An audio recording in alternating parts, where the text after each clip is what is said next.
Bom dia e obrigado por aguardarem. Sejam bem-vindos à teleconferência da CSN Mineração para a apresentação dos resultados referentes ao terceiro trimestre de 2025. Estão presentes hoje conosco os diretores da companhia. Informamos que esse evento está sendo gravado e que todos os participantes estarão apenas ouvindo a teleconferência durante a apresentação da companhia. Em seguida, iniciaremos a sessão de perguntas e respostas, quando instruções adicionais serão fornecidas.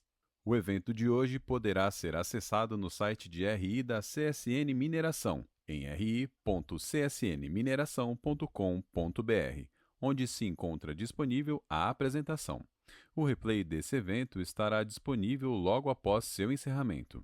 Antes de prosseguir, gostaríamos de esclarecer que algumas das afirmações aqui contidas são meras expectativas ou tendências e se baseiam nas hipóteses e perspectivas atuais da administração da companhia, podendo haver variações materiais entre os resultados, performance e eventos futuros, não se constituindo em projeções.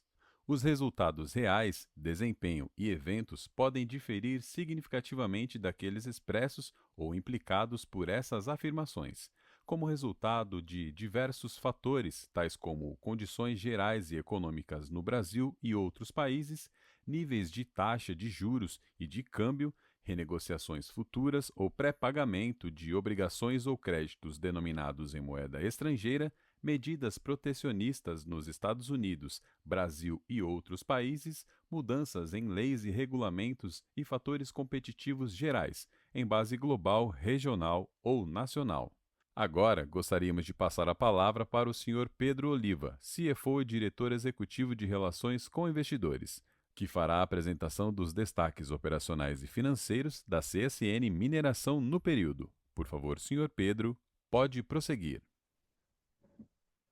Bom dia. Primeiramente, gostaria de agradecer a participação de todos no call de resultados da CSN Mineração.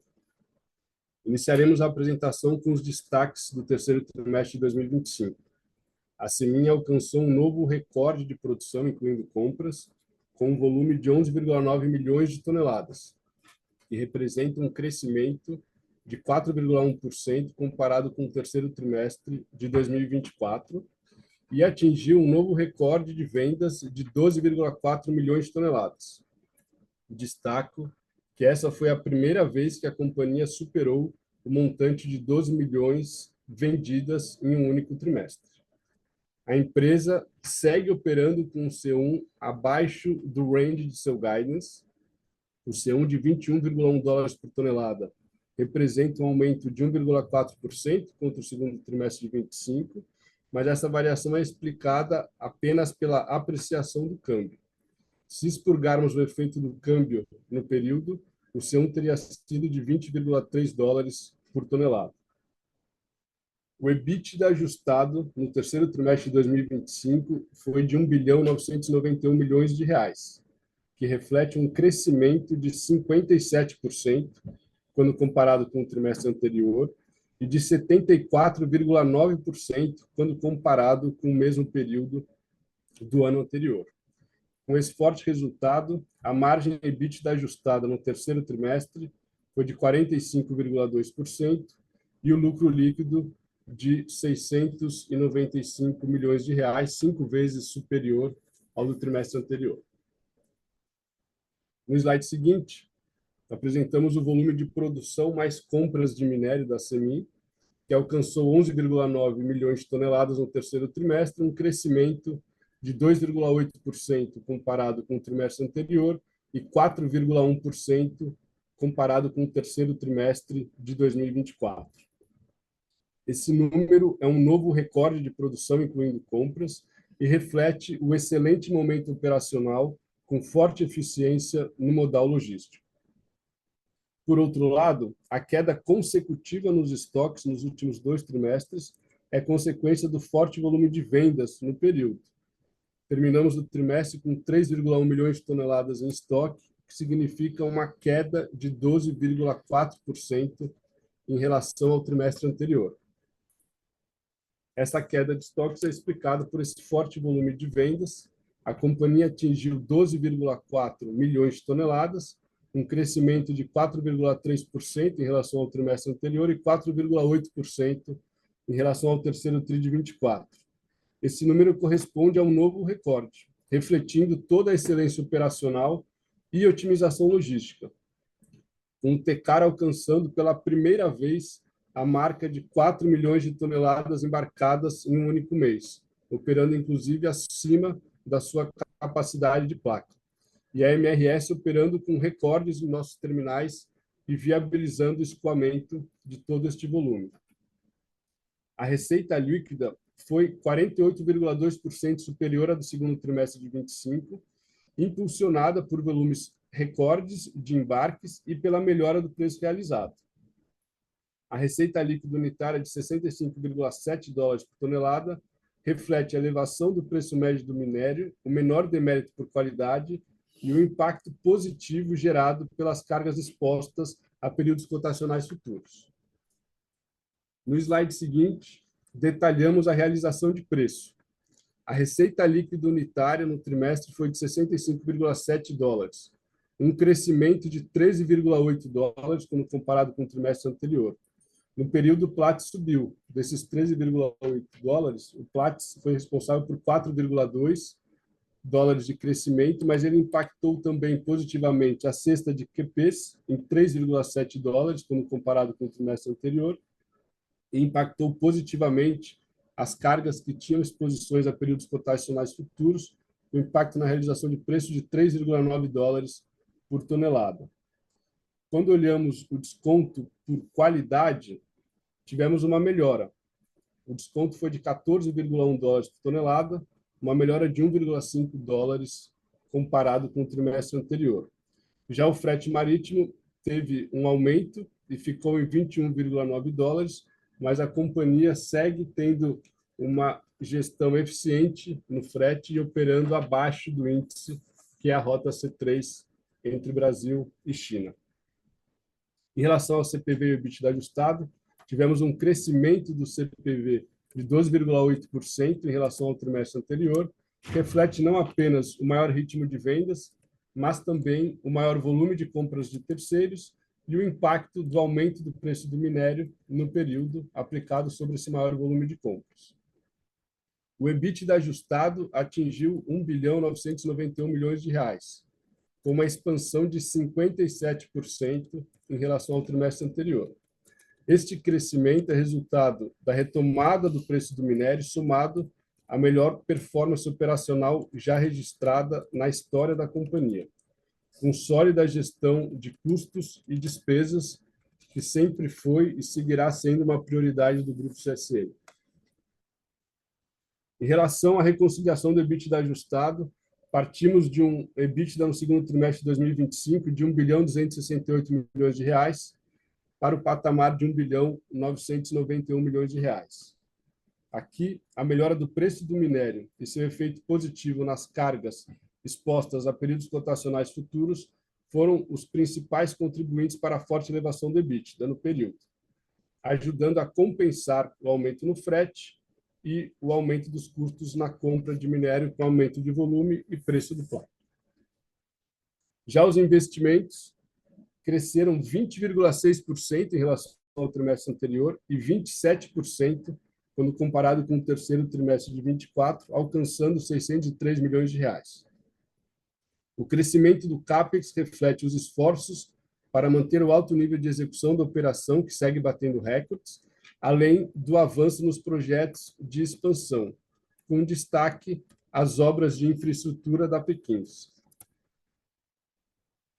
Em relação ao capital circulante líquido, tivemos um crescimento de negativos 450 milhões de reais para negativo 49 milhões de reais, refletindo o aumento no contas a receber, que foi de 896 milhões para 1.545, e também decorrente do aumento do volume de vendas e do preço do minério no período. Esse aumento no capital circulante acontece apesar da linha de fornecedores ter crescido em resposta do maior volume de vendas CIF com fretes a pagar e o maior volume de compras de minério de terceiros. Em relação ao perfil de endividamento, O cronograma de amortização segue alongado, com um prazo médio de 52,3 meses, e a empresa encerrou o terceiro trimestre de 25 com 13,6 bilhões de reais em disponibilidades, uma redução de 5,3% comparado com o segundo trimestre de 25, devido ao pagamento de proventos, que acabou por compensar a geração de caixa positiva e a rolagem parcial dos contratos de pré-pagamentos. Com isso, a posição de caixa líquido atingiu 3,9 bilhões de reais e a alavancagem medida como dívida líquida sobre o EBITDA dos últimos 12 meses ficou em negativos 0,59 vezes.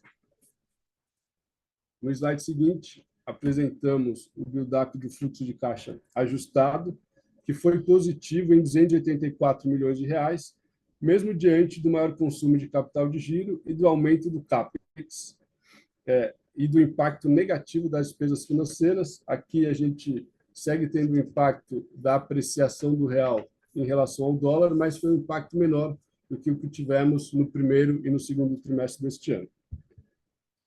O lucro líquido registrou o patamar de 696 milhões de reais, um desempenho 5 vezes superior ao trimestre anterior, impulsionado pela combinação de recordes operacionais, como os apresentamos nos slides anteriores, e de um cenário favorável de preços e redução das despesas financeiras decorrente da menor variação cambial no período. Como de costume, concluímos nossa apresentação com os destaques em ESG. Na frente de governança, ficamos a 7ª melhor empresa do mundo no setor de mineração e metais no ranking da Sustainalytics. O nosso score no S&P ESG teve uma evolução importante de 55 para 62, posicionando a empresa à frente de 93% das empresas do nosso setor.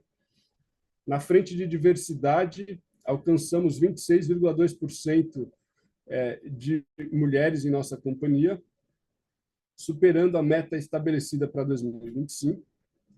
Em barragens, tivemos as DCS renovadas em setembro de 25, com todas as barragens da CSN Mineração consideradas estáveis. Em segurança, celebramos mais uma vez 11 anos sem fatalidade na empresa e uma redução de 25% no número de eventos com alto potencial de gravidade comparado com 9 meses de 2024. Na gestão ambiental, reduzimos 11% a intensidade de emissão de CO2 por tonelada de minério produzido, quando comparado ao ano base da meta, que é 2020, e reduzimos em 3% quando comparado aos 9 meses do ano anterior. Concluo a apresentação destacando um evento subsequente, que foi a aprovação pelo Conselho de Administração da companhia da distribuição de 903 milhões de reais em dividendos IJCP, a serem pagos em 19 de novembro deste ano.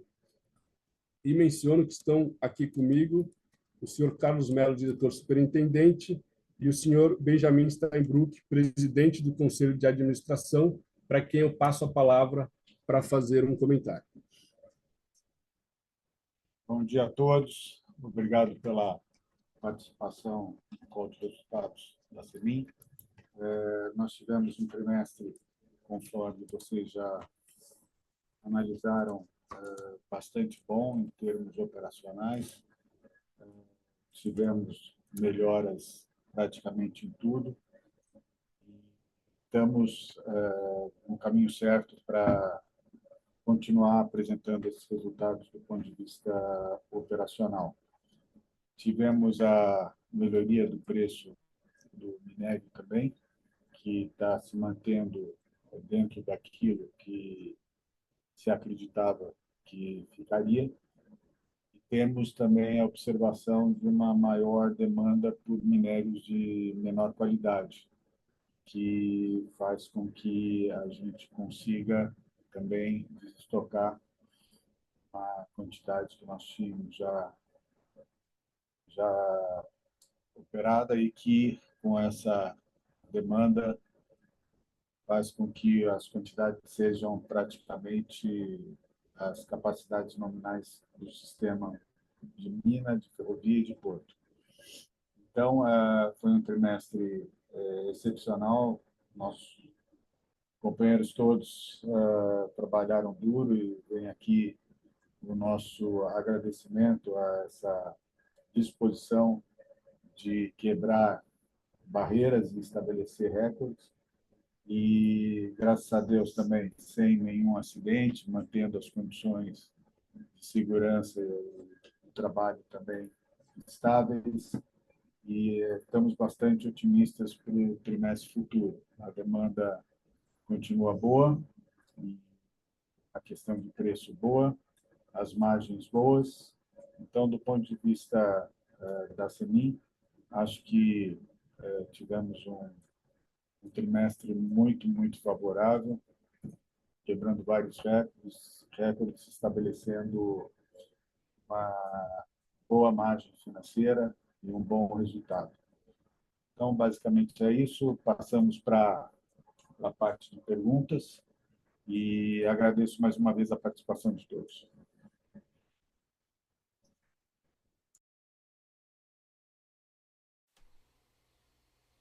Obrigado. Iniciaremos agora a sessão de perguntas e respostas para investidores e analistas de mercado. Caso tenham alguma pergunta, por favor, clique em levantar a mão ou envie sua pergunta pelo ícone de Q&A. Nossa primeira pergunta vem do Sr. Guilherme Nippes, do XP. Por favor, Guilherme, seu microfone está liberado. Bom dia, Pedro, Benjamin, time. Obrigado pela oportunidade e parabéns pelos resultados. Eu tenho duas perguntas aqui. A primeira delas vai na linha de compra de terceiros. Se vocês puderem comentar quais foram os volumes aí no terceiro trimestre, o que vocês esperam para o quarto tri também, e qual que é a expectativa para 2026, se vocês seguem com aquele racional de manter um volume de compra de terceiros próximo de 25%. E a minha segunda pergunta vem com relação aos contratos de pré-pagamento de minério. Aqui a pergunta meio que dividida em algumas partes, mas eu queria entender como é que vocês estão vendo aqui o espaço eventualmente para aumentar alguma exposição a esse contrato. E se vocês poderiam falar um pouco melhor como é que estão olhando para frente, né? Como é que estão os volumes e como é que é a evolução desses volumes ao longo dos próximos anos. Acho que é isso. Obrigado. Guilherme, obrigado pelas perguntas.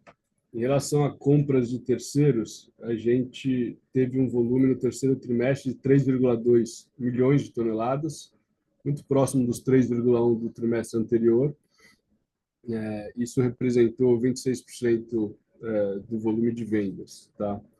Em relação ao quarto tri, em geral, a gente espera algum impacto, né, de uma pluviometria maior nas nossas operações e, eventualmente, sujeito à disponibilidade, temos espaço para aumentar um pouco o volume de compras, né, para preencher o sistema logístico, que, como mencionamos, tem batido recordes e tem aberto espaço para acomodar maiores volumes de terminais externos. Em relação a 2026, a gente não deve ter uma variação importante em relação ao patamar que a gente tem operado. A gente espera terminar esse ano com algo um pouco acima, entre 25% e 30%, menos de 30%, mas mais de 25%, que foi o percentual que você comentou, e acreditamos que esse patamar deve se manter no ano de 2026. Em relação aos pré-pagamentos, hoje a gente tem um volume que venceu, entre aspas, aqui em 2025, de 3,1 milhões de toneladas.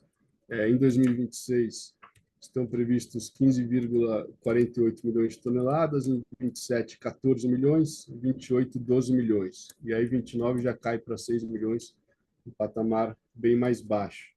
Esse ano, a gente rolou basicamente os vencimentos, né? Tivemos vencimentos de 560 milhões de dólares. A gente fez duas operações, uma de 240,9 milhões de dólares e uma de 300 milhões de dólares. Então, basicamente, rolando os vencimentos deste ano. E a estratégia, Guilherme, para o futuro é de manter essas rolagens e o patamar atual de exposição no nosso balanço a pré-pagamentos. Perfeito, muito obrigado. Nossa próxima pergunta vem do senhor Daniel Sasson, do Itaú BBA. Por favor, Daniel, seu microfone está liberado. Olá, bom dia. Bom dia a todos. Obrigado pela oportunidade. Parabéns pela performance de volumes, principalmente. Chamou a atenção no trimestre.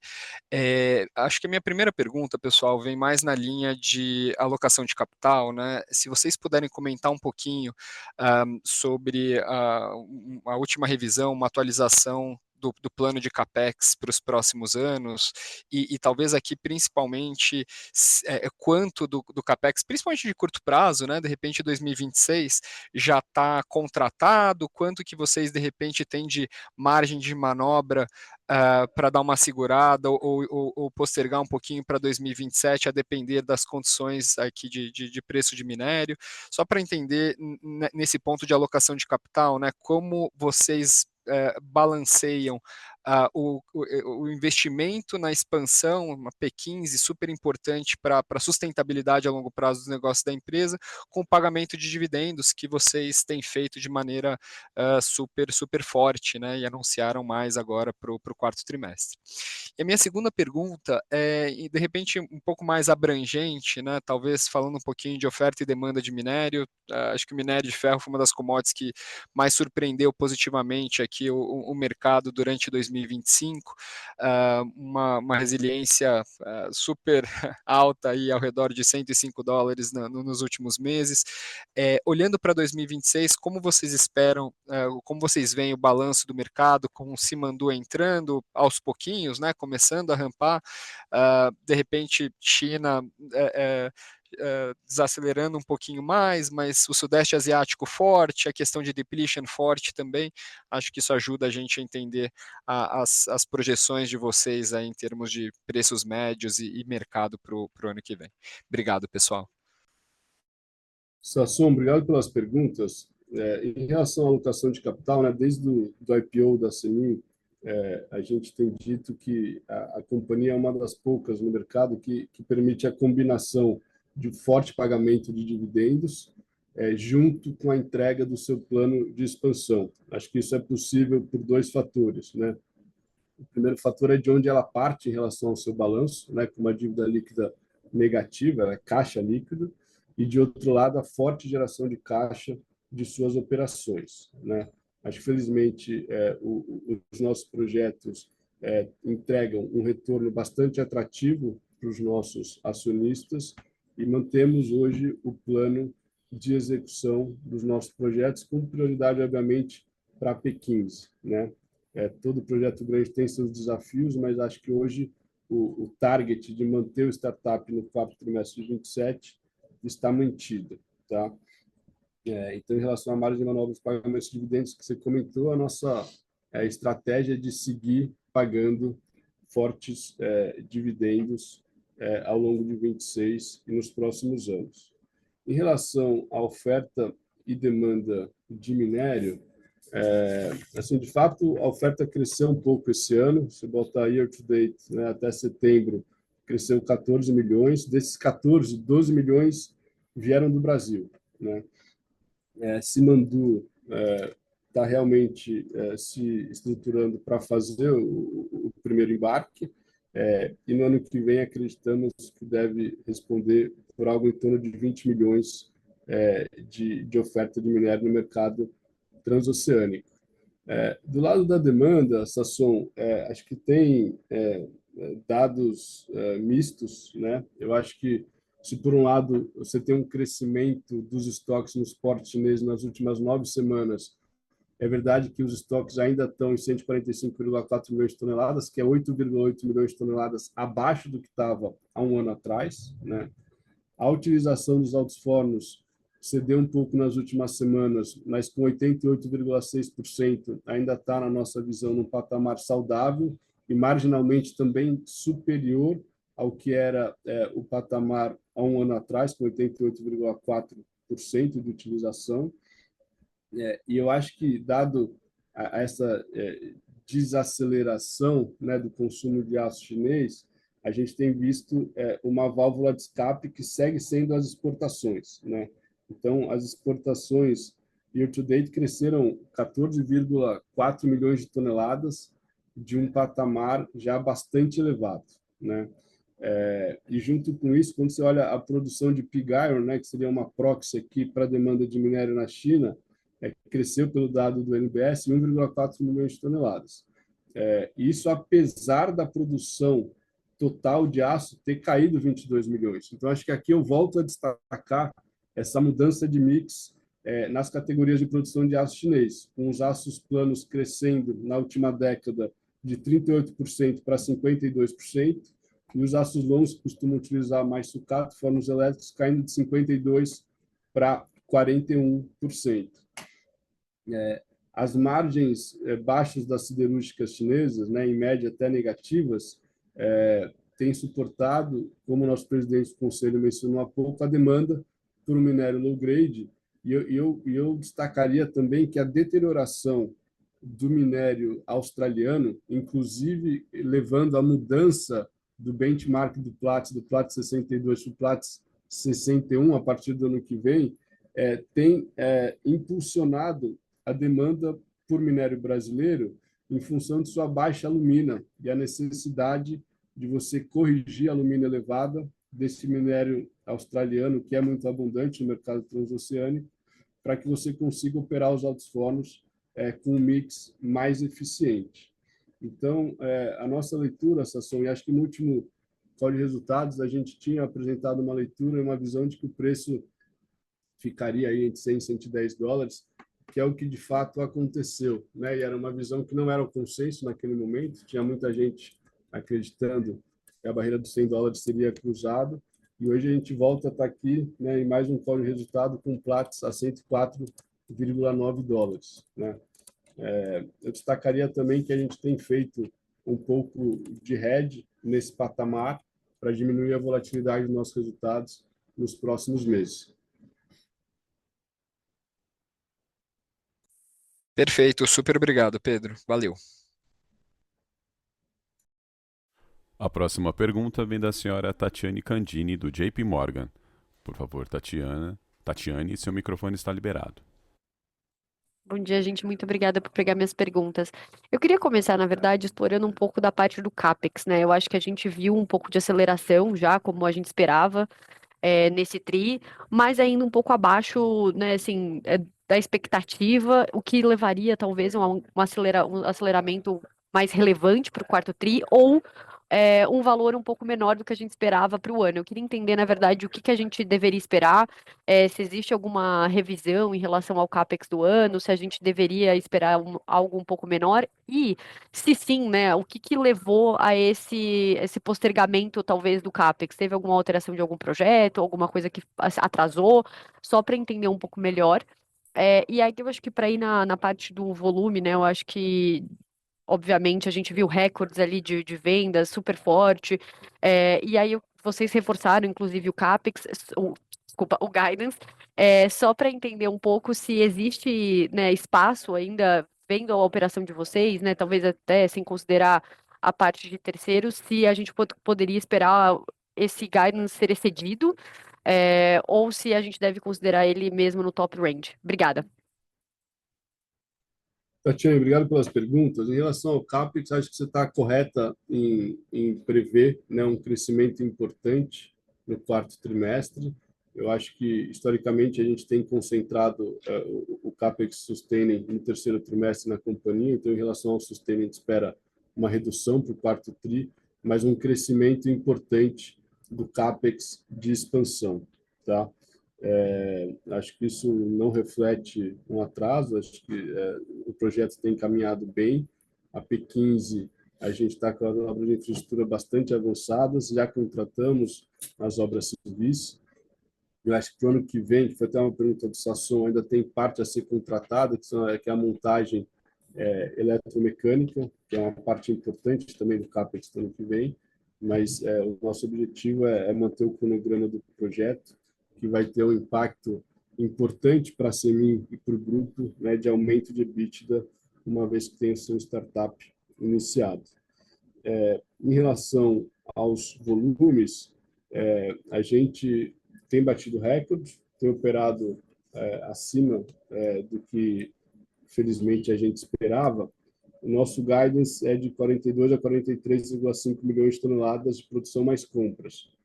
Eu acho que hoje o guidance está mantido, a gente está entrando aqui no período chuvoso, que sempre traz um pouco mais de incerteza na operação, mas o ritmo que a gente tem operado até agora, né, se olhar year to date, o nosso custo está abaixo do range do guidance, e se a gente fosse capaz de manter o ritmo apesar das chuvas, a gente teria espaço, inclusive, para superar. Mas na data de hoje a gente prefere ainda ser cauteloso e manter o guidance e dizer que a gente está mirando no topo do guidance de volume e na base do custo C1. Mas sempre trabalharemos para superar esse guidance e à medida que o período chuvoso avançar, se a gente conseguir manter esse patamar, a gente poderá considerar alguma atualização. Tá certo, muito obrigada, gente. A próxima pergunta vem do senhor Yuri Pereira, do Santander. Por favor, Yuri, seu microfone está liberado. Bom dia, pessoal. Muito obrigado. Se puder um follow-up na questão dos hedges, Pedro, tem como abrir a magnitude desses hedges e o preço mais ou menos a média do TRI, né? E sobre antecipação de dividendos devido à reforma do IR, se vocês têm algo em mente. Empresa bem desalavancada, né? Muito obrigado. As perguntas. Obrigado pelas perguntas, Yuri. Em relação aos hedges, hoje a gente tem aproximadamente 8 milhões de toneladas, a um preço médio travado para os próximos meses, boa parte desse volume no quarto TRI, mas alguma coisa já no primeiro TRI de 26, um preço médio de 104,77 dólares por tonelada, que está com o mark-to-market positivo, né, com o resultado com os preços futuros de hoje, próximo de 80 milhões de reais para a companhia. Em relação aos dividendos, a gente anunciou, né, na noite de ontem, a aprovação de dividendos adicionais de 903 milhões de reais, que consomem, né, a reserva do resultado deste ano.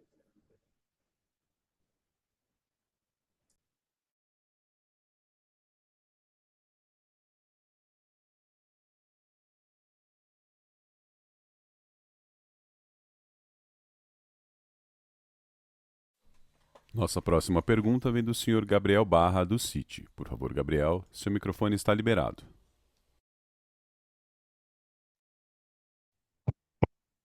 Olá, pessoal. Bom dia, obrigado por pegar minhas perguntas. Eu tenho alguns follow-ups aqui, na verdade. Acho que, primeiro, tentando pegar um pouco aqui um gancho na questão da P15 e alavancagem da companhia.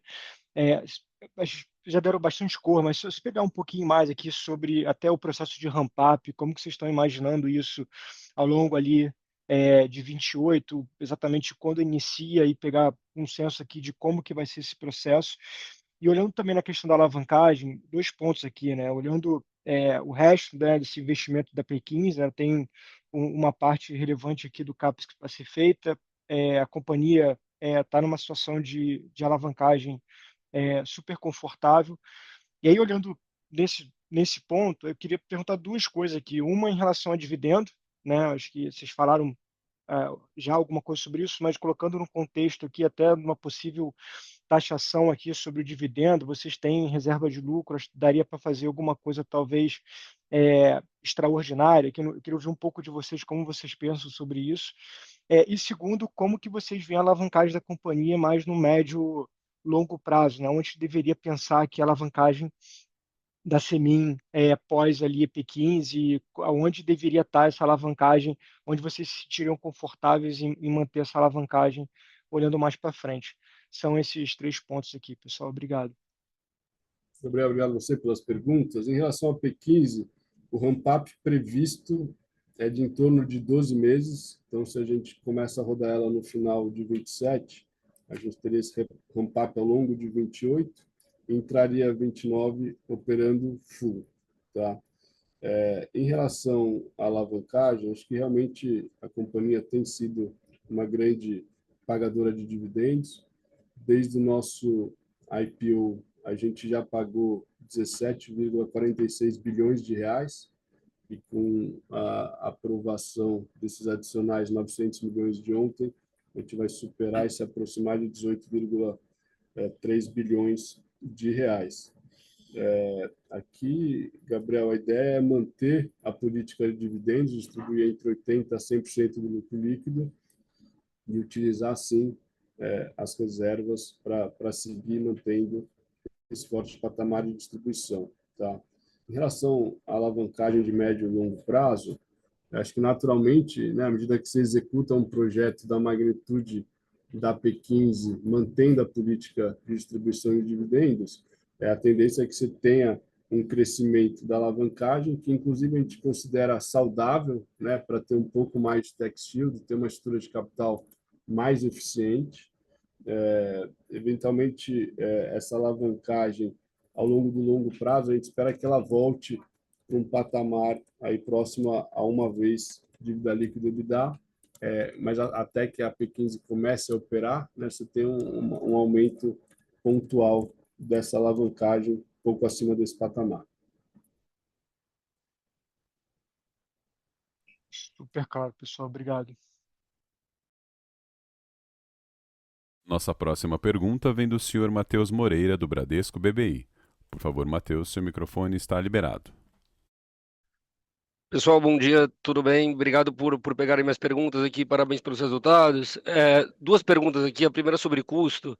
Foi mais um trimestre bem forte aqui do lado de custo, né? Com C1 perto aí dos $21, mesmo com essa variação negativa aí de câmbio.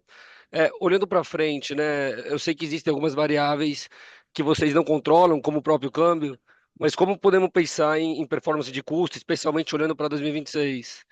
E minha segunda pergunta aqui, na verdade, um follow-up aqui da pergunta de dividendos do Sasson, talvez para melhor balizar nossas expectativas aqui, existe algum nível, né, de preço de minério que tornam esses pagamentos de dividendo mais prováveis ou improváveis? Obrigado. Matheus, em relação aos custos, né, como a gente comentou ao longo da apresentação, isso sempre vai ser uma prioridade do grupo, né?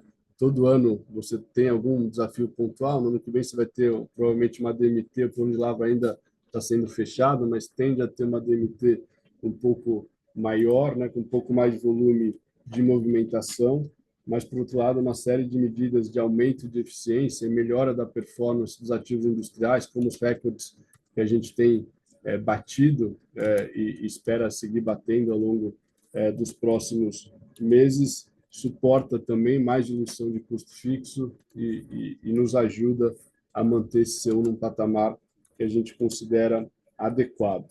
Tá?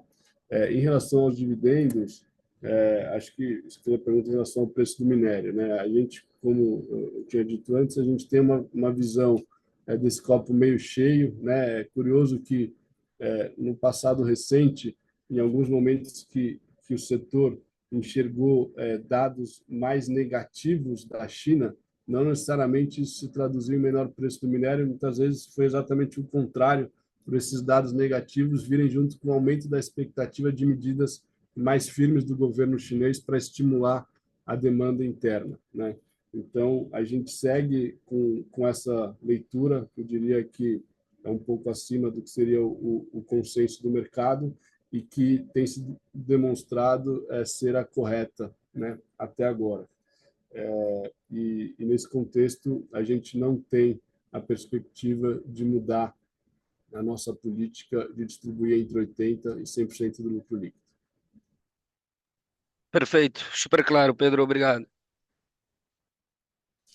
Nossa próxima pergunta vem da senhora Eugênia Cavalheiro, do Morgan Stanley. Por favor, Eugênia, seu microfone está liberado. Bom dia, pessoal, tudo bem? Obrigada por pegar minha pergunta. Acho que a dúvida que fica aqui em relação à MRS Logística e a expansão que eles estão realizando no modal hidroviário, queria entender se isso tem algum impacto para a CSN Mineração, se a gente pode esperar alguma mudança na parte de custo logístico vindo nisso. A segunda parte seria se vocês puderem dar um pouco a perspectiva de vocês de frete aí para o quarto trimestre. Obrigada. Eugênia, obrigado pelas perguntas. Acho que em relação à MRS, felizmente, o seu processo de renovação, ela foi capaz de manter os investimentos em sua malha, né, e poder avançar em alguns nichos de mercado, não vou dizer subexplorados, porque algumas coisas já têm operação, mas com espaço para crescimento, mas um crescimento com alocação de capital que entrega retorno para os seus acionistas. Então, não esperamos que isso onere a operação de minério.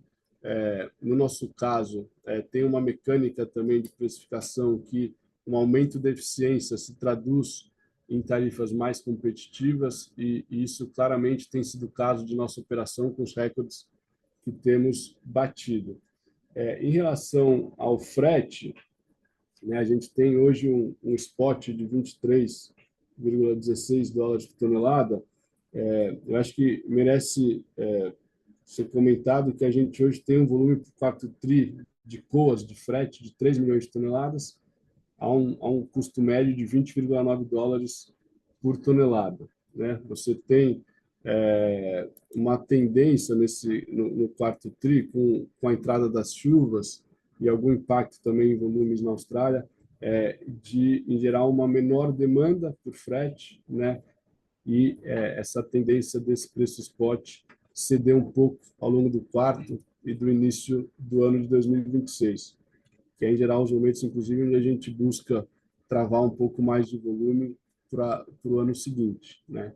Então, acho que apesar do preço spot aí estar um pouco acima do que foi o trimestre anterior, eu acho que você tem essa dinâmica da entrada de Simandou, né, que realmente é uma demanda adicional no Atlântico, mas acho que apesar disso, acho que o segmento de frete tende a seguir forte, mas com esse efeito sazonal que a gente ainda precisa entender qual será o impacto.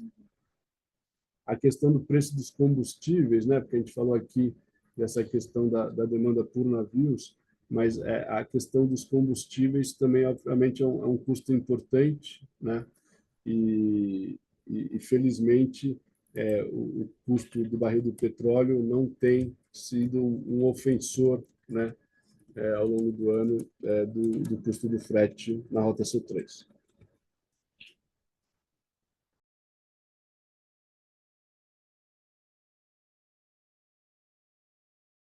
Nossa próxima pergunta vem do Sr. Emerson Vieira, do Goldman Sachs. Por favor, Emerson, seu microfone está liberado.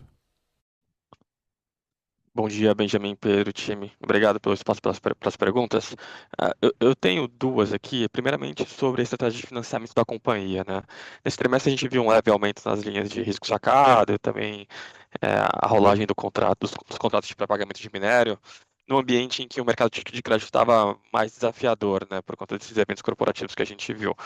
Então, eu queria entender, primeiramente, assim, vocês mencionam que a estratégia de rolagem, né, dos pré-pagamentos deve continuar, mas eu queria entender primeiro, assim, qual que é o capacity, assim, da companhia, né, para eventualmente aumentar esses volumes de pré-pagamento sem comprometer de forma relevante a geração de caixa operacional. E também como tem sido a evolução, né, do custo desses contratos de pré-pagamento, quando a gente tenta olhar um yield em dólar, por exemplo. Então, essa é a primeira pergunta. A segunda é só um follow-up em relação aos dividendos, né? Eu entendo que dos 900 milhões anunciados, aprovados, na verdade, né, nesse trimestre, cerca de metade é referente a resultados apurados em anos anteriores, né? A companhia ainda tem uns 450 milhões ali na linha de lucros acumulados. Entendo que parte disso também foi uma estratégia de reforço do caixa da CSN, né?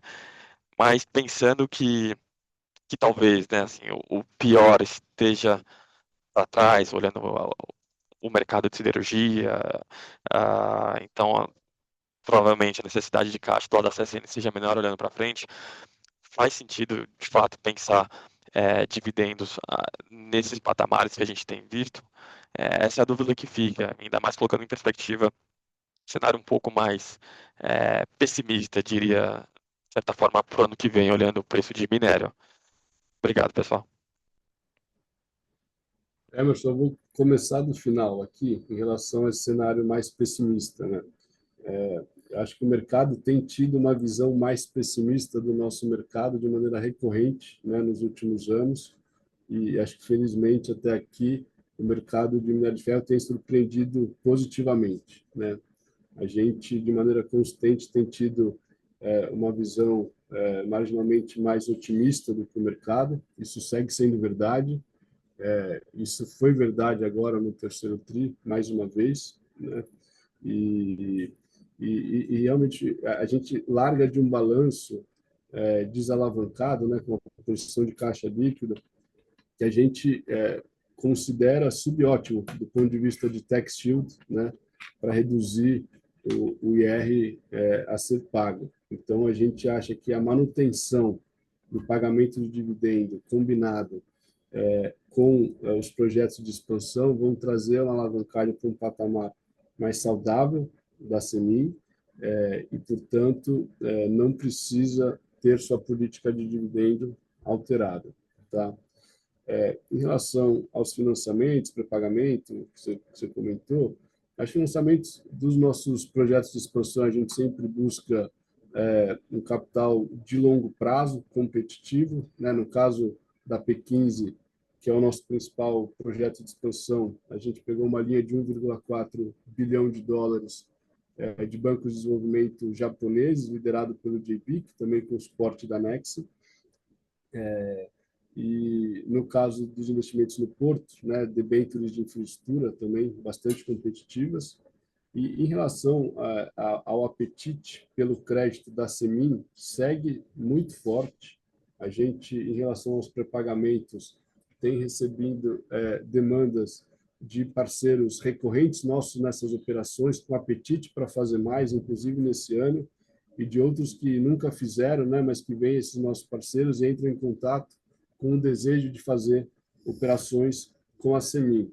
Então, eu acho que claramente o capacity não está tomado e eu acho que, na verdade, a evolução dos custos, né, que foi uma pergunta que você fez também, felizmente, a gente tem melhorado de maneira consistente, tá? O nosso última operação de pré-pagamento foi uma operação que a gente teve o menor spread sobre a SOFR, né, que é a taxa de juros de referência desses contratos, e também o contrato em que a gente conseguiu alcançar os melhores patamares de prêmio em relação à metodologia de precificação do Platts e também descontos bastante competitivos em frete, né? Então, eu acho que esse tem sido um modelo vencedor da Semin, né, de conseguir, do ponto de vista comercial, termos atrativos para os nossos acionistas e, do ponto de vista financeiro, também um custo de funding competitivo. Eu acho que esse apetite para fazer mais os nossos parceiros dessas grandes traders internacionais demonstram que o capacity não está tomado. Super claro. Obrigado pelas respostas. Bom dia. Nossa próxima pergunta vem da senhora Mariana Leite, do Bank of America. Por favor, Mariana, seu microfone está liberado.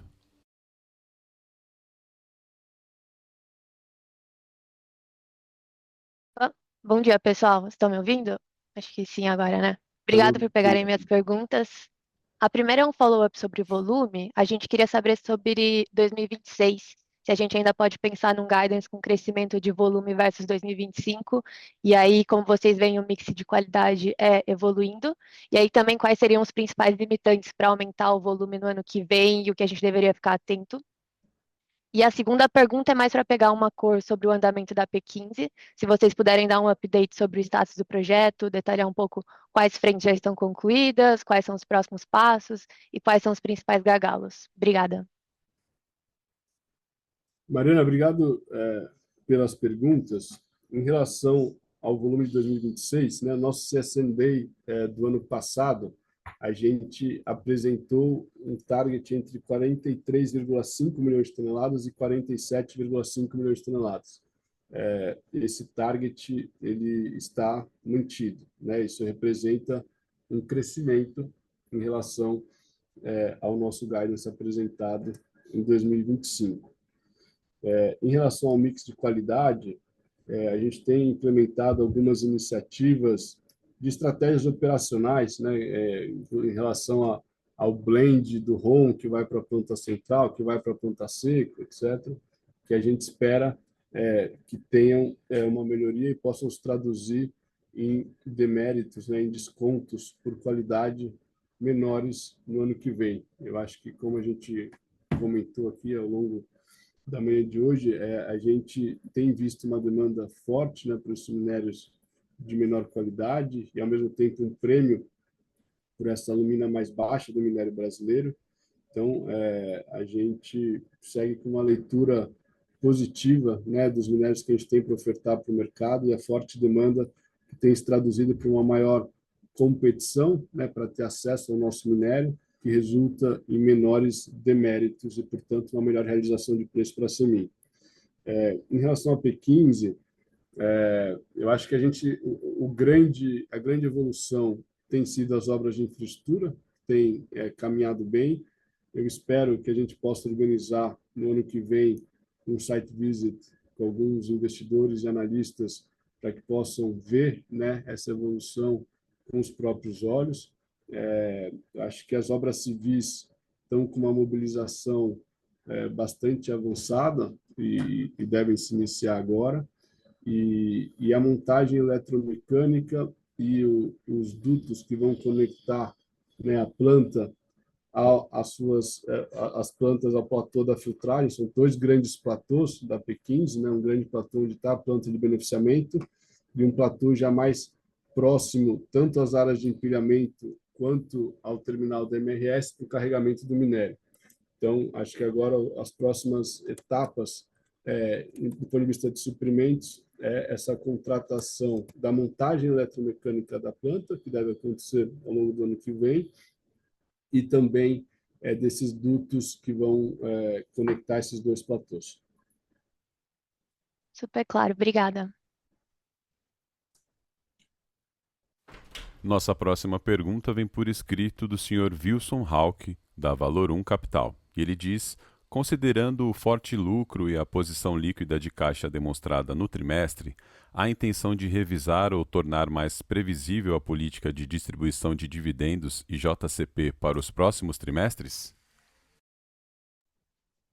Wilson, a princípio, a companhia, né, tem a decisão de manter a política de distribuição entre 80% a 100% do seu lucro líquido.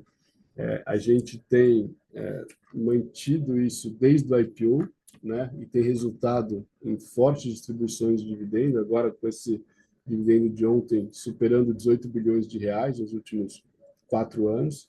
E a ideia, portanto, é manter essa política. A gente entende que o pagamento de dividendos é um elemento importante da tese de investimento dos nossos acionistas, e, portanto, a gente não tem a pretensão de mudar isso no curto espaço de tempo. Lembrando que, para fazer perguntas, por favor, clique em levantar a mão ou envie sua pergunta pelo ícone de Q&A. Por favor, aguarde enquanto coletamos as perguntas.